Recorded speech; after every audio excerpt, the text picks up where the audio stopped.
we will never succeed more than we fail. How do you define success? Think about your answer over the overcoming paragraphs, since our thoughts about success may not be entirely accurate. For example, most people believe success is about winning and fewer failures, where in fact it is the opposite. I was watching the American television presenter Steve Harvey recently, who said, "I have failed far more times than I have succeeded." You will never succeed more than you fail. That's just not how it works. I've pitched over 200 show ideas in Hollywood. Out of those 200, they have picked 5 in 33 years of pitching. So what Harvey is telling us is that his success rate within the last 33 years of pitching ideas to Hollywood is 2.5%. Yet, he is one of the most successful television presenters and comedians, with a net worth of $200 million USD. To present a similar example, consider the following quote from the basketball legend Michael Jordan. "I've missed more than 9,000 shots in my career. I've lost almost 300 games. 26 times I've been trusted to take the game-winning shot and missed. I've failed over and over and over again in my life. And that is why I succeed." Are you getting the sense that success is not about repeated wins, but not giving up until we achieve our goals or dreams? How about you? Have you experienced success that changed your life? I'm not talking about fame or financial windfalls, but the success we experience with our health, relationships, career, or finances. The one common denominator, as Steve Harvey points out, is that we will never succeed more than we fail, and that's a good thing. We've got to be working away at our goal, to have any chance of achieving success. Failure sharpens the saw of our character.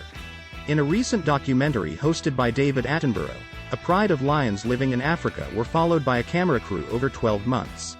In it, he mentions a lion will fail 9 times out of 10 when hunting prey.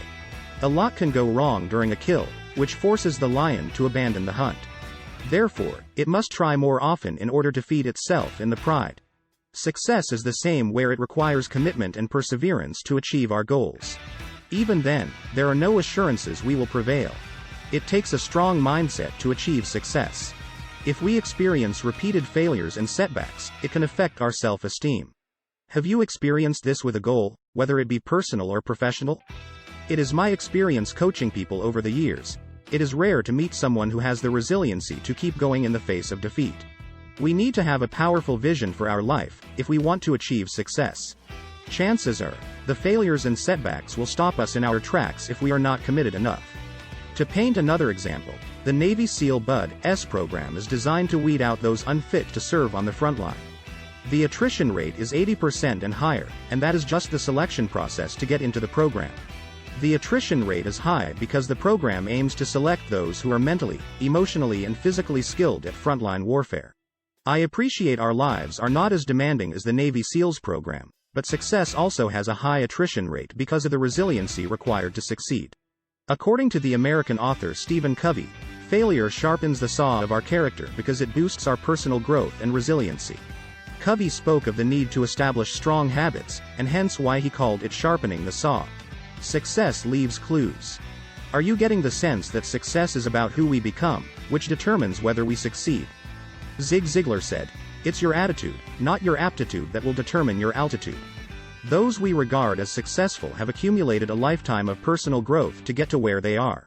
When I read their biographies, the common denominator is the setbacks they experienced, such as repeated failures, delays, and insurmountable odds to reach the pinnacle of their field.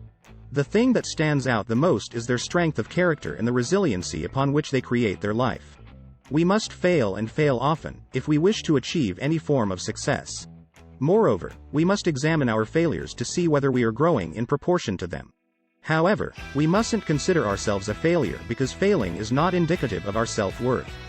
Failure is a signpost we are trying, and the more we try, the greater our chances of succeeding. It bears repeating. We've got to be doing the work to have any chance of success. We've got to be in the arena doing the gritty work no one sees or will praise us for. Knowing this, I invite you to consider an area of your life where you are hoping to succeed. What do you think is holding you back? You might say economic conditions, the coronavirus pandemic, or something else.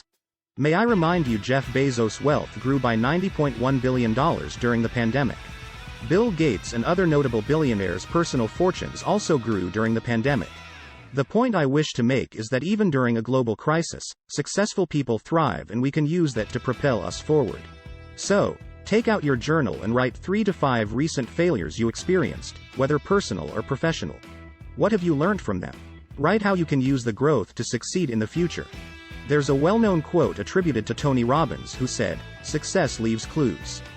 So what clues is success leaving you? Could it be that your failures are sharpening the saw of your character? Journal your answers and take an introspective look within yourself to see where the opportunities exist. After all, you will never succeed more than you fail because life shapes us into the person we wish to become when success finally arrives on our doorstep.